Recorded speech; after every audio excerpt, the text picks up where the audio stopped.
Alien Queen enraged after human male returns her magical sword. The battlefield was still smoking when Sergeant Alex Hart stumbled across the blade. It was unlike any weapon he had ever seen. The hilt gleamed like obsidian, etched with symbols that seemed to shift when he wasn't looking. The blade itself shimmered with a light that wasn't reflected fire, wasn't plasma, wasn't anything human. He reached down, brushing aside ash, and lifted it. It was surprisingly light. Behind him, the ruins of the colony crackled. His unit was gone, scattered in the chaos of the alien invasion. He was alone, wounded, half delirious, and holding the most dangerous artifact in the system. When the soldiers of the Zithran Empire found him the next morning, they didn't kill him. They didn't even strike. Instead, they froze where they stood, eyes locked on a blade in his hands. Whispers passed between them in their alien tongue. And then, as one, they fell to their knees. Alex blinked. Hi. They didn't answer. They only gestured urgently and guided him, not with weapons, but with bowed heads, to their flagship. That was how Alex Hart found himself standing in the throne chamber of Queen Sereth, ruler of the Zithran people, conqueror of half a dozen worlds. She was tall, regal, and terrifyingly beautiful in a way that wasn't human. Skin shimmering like molten silver, eyes burning gold, hair a cascade of black shot through with stars. Her crown was a living thing, pulsing faintly with the same energy as the blade. Her gaze locked on him, and the temperature of the chamber seemed to drop. "You!" she hissed, her voice echoing. "You carry my sword." Alex swallowed. "Yeah, found it in the dirt. Thought it looked important." The chamber trembled with her fury. "That blade is not for mortal hands. It was stolen from me. Stolen by traitors who sought to end my reign. And now you bring it back human?" He held it out, awkwardly. "I figured it wasn't mine. So here." The queen froze. Her soldiers gasped. Her fury didn't abate. It deepened. She rose from her throne in a storm of flowing robes and light.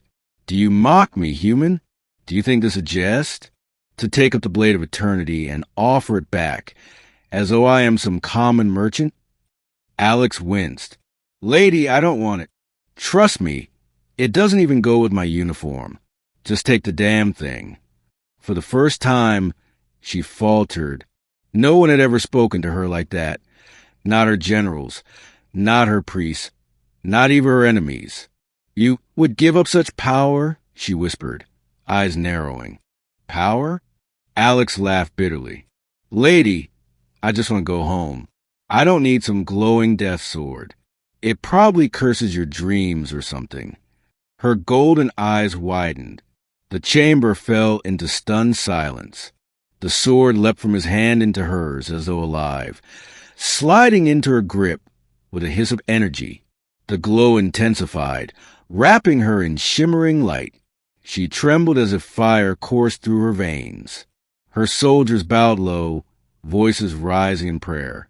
But Seretha's gaze never left Alex. "You are strange," she said slowly. "Every being who has touched this blade sought to claim it. Everyone was consumed. Yet you cast it aside as though it were nothing." Alex shrugged. "What can I say? I've seen what power does to people. Don't want it." Her lips curved, not into a smile, but something sharper, more dangerous. "You insult me by returning it, and yet I cannot kill you." "Thanks," Alex muttered. "No, you do not understand." She descended the steps of her throne, the blade humming in her hand. "By giving it freely, you have bound yourself to it. And to me—" Alex stiffened. "Wait, what?" The sword flared. A searing mark burned itself into his palm, glowing faintly. He yelped, clutching his hand. Her soldiers gasped again. "It is done," Sarah said, her voice vibrating with power. "The blade has chosen. You are now its second bearer. My consort, my equal." Alex's jaw dropped. Consort? Equal? No, no, no. Hold on. I just gave it back. That's all.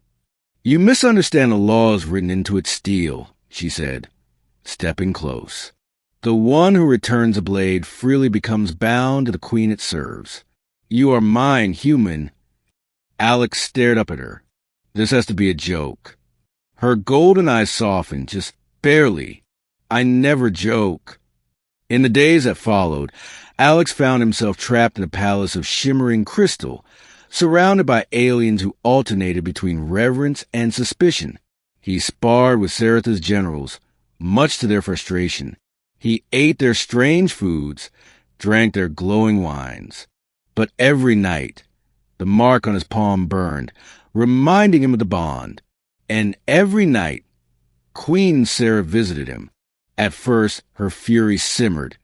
She demanded answers, demanded to know why he hadn't claimed the blade, why he had no hunger for power.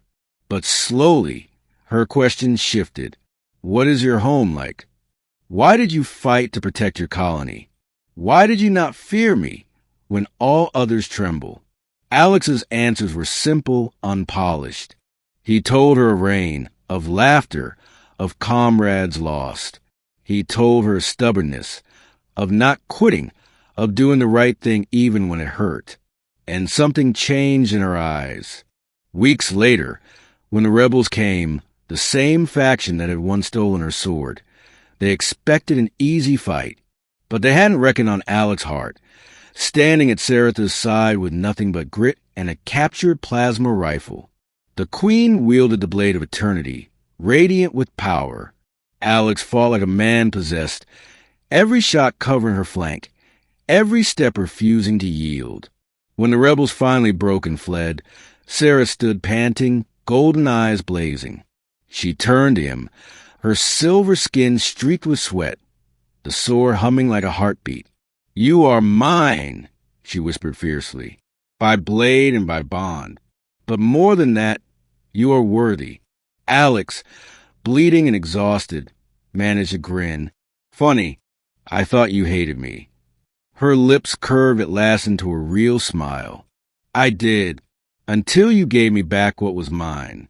Until you taught me that power means nothing without choice. She raised the sword high, its glow washing over him.